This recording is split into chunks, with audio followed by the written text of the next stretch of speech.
তো ওয়েলকাম বন্ধুরা, জবস তুমি সারএম ইউটিউব চ্যানেলে। তো কলকাতা মেট্রো রেলের তরফ থেকে একটি নতুন ভ্যাকেন্সির নোটিফিকেশন রিলিজ করা হয়েছে। তো আমরা কিন্তু আজকে এই ভিডিওতে তোমাদের যে কলকাতা মেট্রো রেলের তরফ থেকে যে নোটিশটি জারি করা হয়েছে সেই নোটিশটি কিন্তু আমি টেলিগ্রাম চ্যানেলে দিয়ে রাখবো। তো তোমরা কিন্তু সেই টেলিগ্রাম চ্যানেলে যুক্ত হয়ে কিন্তু ফুল নোটিশটি চেক করতে পারবে। তো সবার প্রথমে তোমরা এখানে দেখো, তোমাদের কিন্তু এখানে বলা হয়েছে কলকাতা মেট্রো রেলের তরফে কর্মী নিয়োগের বিজ্ঞপ্তি জারি হয়েছে। সেক্ষেত্রে আপনি যদি রাজ্যের স্থায়ী বাসিন্দা হয়ে ভালো কোনো চাকরির খোঁজে থেকে থাকেন তবে এখানে অনায়াসে আবেদন জানাতে পারবেন।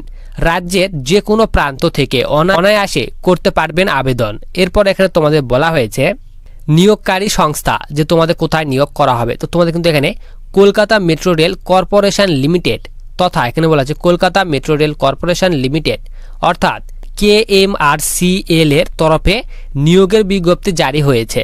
এখানে বলা আছে পদের নেম, যে পদে তোমাদের নিয়োগ করা হবে। এখানে বলা আছে জেনারেল ম্যানেজার ইলেকট্রিক্যাল পদে তোমাদের কিন্তু এখানে নিয়োগ করা হবে। তো তোমরা এখানে পদ জেনে গেলে যে তোমাদের কোন পদে নিয়োগ করা হবে। তোমাদের কিন্তু এখানে জেনারেল ম্যানেজার ইলেকট্রিক্যাল পদে নিয়োগ করা হবে। এরপর তোমাদের এখানে বলা আছে প্রার্থীর বয়স সীমা।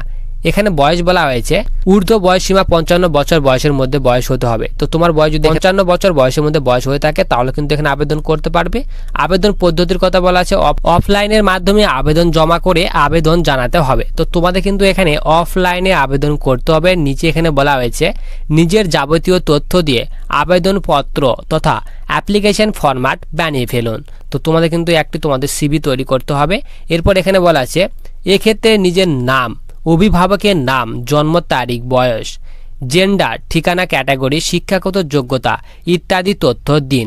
এরপর তোমাদের এখানে 3 নম্বরে বলা হয়েছে যাবতীয় গুরুত্বপূর্ণ ডকুমেন্টস জেরক্স এবং সেলফ অ্যাটেস্টেড করে একসঙ্গে যুক্ত করুন। এরপর 4 নম্বরে বলা হয়েছে সবার শেষে এগুলি সব নির্দিষ্ট তারিখের মধ্যে নির্দিষ্ট ঠিকানায় পাঠিয়ে দেন। নিচে কিন্তু তোমাদের ঠিকানা দিয়ে দেওয়া হয়েছে। এখানে বলা আছে জেনারেল ম্যানেজার। এরপর এখানে তোমাদের কিন্তু Kolkata metro rail corporation limited KMRCL ভবন HRCB অফিস। তো তোমাদের কিন্তু এখানে ফুল অ্যাড্রেস দিয়ে দেওয়া হয়েছে। তো এই অ্যাড্রেসে তোমাদের কিন্তু আবেদন ফর্মটি পাঠাতে হবে। নিচে কিন্তু এখানে তোমাদের আবেদনের সময়সীমার কথা বলা হয়েছে 6/6/2024 অর্থাৎ জুন মাসের 6 তারিখ পর্যন্ত তোমরা কিন্তু এই ভ্যাকেন্সিতে আবেদন করতে পারবে। তো আবেদনের ফর্মটি কিন্তু আমি টেলিগ্রাম চ্যানেলে দিয়ে রাখবো। তো তোমরা যারা ভ্যাকেন্সিতে আবেদন করতে চাও তাহলে কিন্তু অবশ্যই আবেদন করতে পারবে। আবেদন ফর্ম এবং অফিসিয়ালি যে নোটিশ সেটি কিন্তু টেলিগ্রাম চ্যানেলে পেয়ে যাবে।